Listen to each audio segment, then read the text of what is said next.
కొన్ని హఠాత్ పరిణామాల వల్ల ఈ రివ్యూలో బీప్స్ వాడడం జరుగుతుంది. కానీ ఈ వీడియో కేవలం వినోదం కోసం మరియు ఒక ప్రేక్షకుడి స్పందన తెలియజేసే వీడియో. కాబట్టి వీడియో చూస్తున్న తెలివైన వారు, లోకజ్ఞానం ఉన్నవారు అందరూ కూడా ఇది అర్థం చేసుకోగలరని అనుకుంటున్నాం. Thank you. Hello cine lovers, welcome to Chitralaya media. ఈరోజు మనం చెప్పబోయే review starring rebel star Prabhas and Mohan Lal గారు మేజర్ రోల్స్గా యాక్ట్ చేసిన రివ్యూలోకి వెళ్లే ముందు ప్రతి రివ్యూ అండ్ మూవీ అప్డేట్ ఇవ్వడానికి చాలా ట్రై చేస్తున్నామండి. మీ సపోర్ట్ ఉంటే ఇంకొంచెం ఎంకరేజ్ చేసినట్టు ఉంటుంది. So please subscribe and click the bell icon. ఇక మూవీ రివ్యూ జస్ట్ 2 మీమ్స్లో చెప్పాలంటే, కొత్తగా ఏం జరిగింది అనుకునేదే అయింది. బాగుందనా? నిజం బాగుంది. బాగుందనా అంటే ఇది సంగతి. ఎందుకు ఇలా అనిపించిందో ఇన్డెప్త్ రివ్యూలో చెప్తాను. ప్లాట్ గురించి కొత్తగా చెప్పేదేం లేదు, అందరికీ మ్యాక్సిమం తెలిసిన కథే. తిన్నడు అనే ఒక నాస్తికుడు అత్యంత శివభక్తుడిగా ఎలా మారాడు, తన భక్తిని నిరూపించుకోవడం కోసం తన కళ్ళను సైతం శివలింగానికి అర్పించిన ఒక భక్తుడి కథ. ఇక ఈ స్టోరీని మనం ఆల్రెడీ ప్రతి శివరాత్రి రోజు కృష్ణరాజు గారు యాక్ట్ చేసిన భక్త కన్నప్ప మూవీలో ప్రతిసారి చూసాం. మరి మనం ఎలా ఉందంటే, ఆ పాత మూవీలో ఉన్న ఆ భక్తి పాయింట్ మాత్రమే చాలా పర్సనల్గా తీసుకొని ఆ పోర్షన్ మాత్రమే చాలా నీట్గా చేసి మిగతా అంతా కూడా పాన్ ఇండియాలో మన సట్టా చాటుదాం అనే ఊపులో ఏదేదో చేస్తారనిపించింది. మూవీ 3 hours పైనే డ్యూరేషన్ ఉంది, కానీ అసలు కోర్ పాయింట్ ఆఫ్ స్టోరీ అనేది లాస్ట్ 40 minutesలో మాత్రమే స్టార్ట్ అవుతుంది. అక్కడ నుండి మూవీ చాలా బాగుంది కూడా. ఫస్ట్ ఆఫ్ విషయానికి వస్తే, మూవీ టైం పీరియడ్కి తగ్గట్టు ఒక గూడెం, అందులో ప్రజలు, వాళ్ళకి ఉండే ప్రాబ్లమ్స్, వాటితో బాగానే సెట్ చేద్దామనే ఇంటెన్షన్ బాగుంది. కానీ వాళ్ళు ఎంచుకున్న లొకేషనే చాలా డిస్కనెక్ట్ చేస్తుంది మనల్ని. అడవి అని చెప్పి చుట్టూ కొండల్ని గడ్డిని చూపిస్తారు.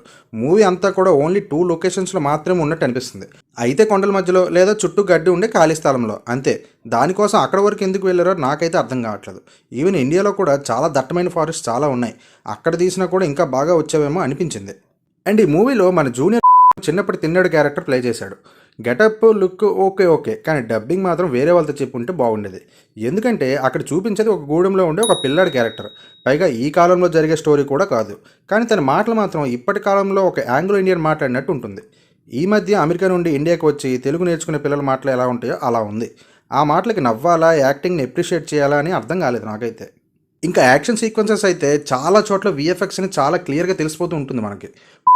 స్క్రీన్ ప్రెజెన్స్ కానీ, తన ఎక్స్ప్రెషన్స్ కానీ, మధ్యలో వచ్చే లవ్ ట్రాక్, సాంగ్స్, ఇవన్నీ ఫస్ట్ హాఫ్ మొత్తాన్ని చాలా డిస్కనెక్ట్ చేస్తాయి. అన్ని నెగిటివ్సే చెప్తున్నా, మరి పాజిటివ్స్ ఏం లేవా అంటే ఉన్నాయి, అక్కడికే వస్తున్నా. కరెక్ట్గా ఇంటర్వెల్ టైంలో మోహన్ లాల్ గారి ఎంట్రీ ఉంటుంది. ఇంటర్వెల్ తర్వాత కూడా తన క్యారెక్టర్ కాసేపు ఉంటుంది. ఆ పోర్షన్స్ కొంచెం ఇంట్రెస్టింగ్గా అనిపించింది compare to entire first half. అక్కడ నుండి కథ కొంచెం ముందుకు వెళ్ళేలా ఉంటుంది. అప్పుడు వస్తుంది మన డార్లింగ్ ఎంట్రీ. అక్కడ నుండి మాత్రం మూవీ నిజంగా చాలా అంటే చాలా హానెస్ట్గా తీసారనిపించింది. శివుని అంశ అయిన రుద్ర క్యారెక్టర్లో ప్రభాస్ వచ్చాక స్టోరీ ఇంట్రెస్టింగ్గా మారుతుంది. అఫ్కోర్స్ మన క్లైమాక్స్ ఏంటో తెలుసు, బట్ అది ఎలా చూపిస్తారు, అంత అవుట్పుట్ ఇవ్వగలరా, ఎలా ఎండ్ చేస్తారో అనే క్యూరియాసిటీ అయితే మొదటి నుంచి ఉంది, కానీ అక్కడ నుంచి ఇంకొంచెం బలంగా అనిపిస్తుంది.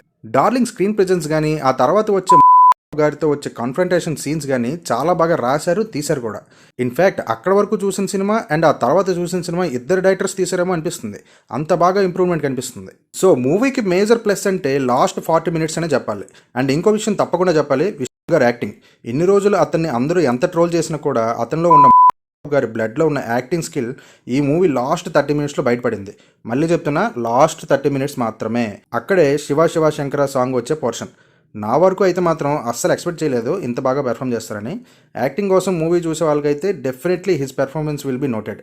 సో ఫైనల్గా మూవీ ఎందుకు చూడొచ్చు అంటే 3 reasons చెప్పొచ్చు. ఫస్ట్ వన్, ఆబ్వియస్లీ అందరికీ నోటు ముందు ఉన్నదే ప్రభాస్ గారి కోసం. బట్ నా ఒపీనియన్ అయితే ప్రభాస్ మాత్రమే కాదు, last 40 minutes of the movie is very good. And unexpected performance అయితే మనకు డెఫినెట్గా సర్ప్రైజ్ చేస్తుంది ఎండింగ్లో. సో ఇంకా మూవీ చూడాలా వద్దా అనేది మీ చాయిస్. థియేటర్లో చూస్తారా, ఓటీటీలో వచ్చాక చూస్తారా అనేది మీ ఇష్టం. బట్ లాస్ట్ 40 minutes కోసం అయితే మాత్రం మూవీ ఒకసారి డెఫినెట్గా చూడొచ్చు, అందులో no doubt. That's the review guys. Movie మీకు ఎలా అనిపించిందో కామెంట్స్లో మెన్షన్ చేయండి. వీడియో నచ్చితే లైక్ చేసి షేర్ చేయండి. ఇలాంటి మరిన్ని మూవీ రివ్యూస్ అండ్ అప్డేట్స్ కోసం మన ఛానల్ని ఇప్పుడే సబ్స్క్రైబ్ చేసి పక్కన ఉన్న బెల్ ఐకాన్ కొట్టేయండి. Thank you for watching.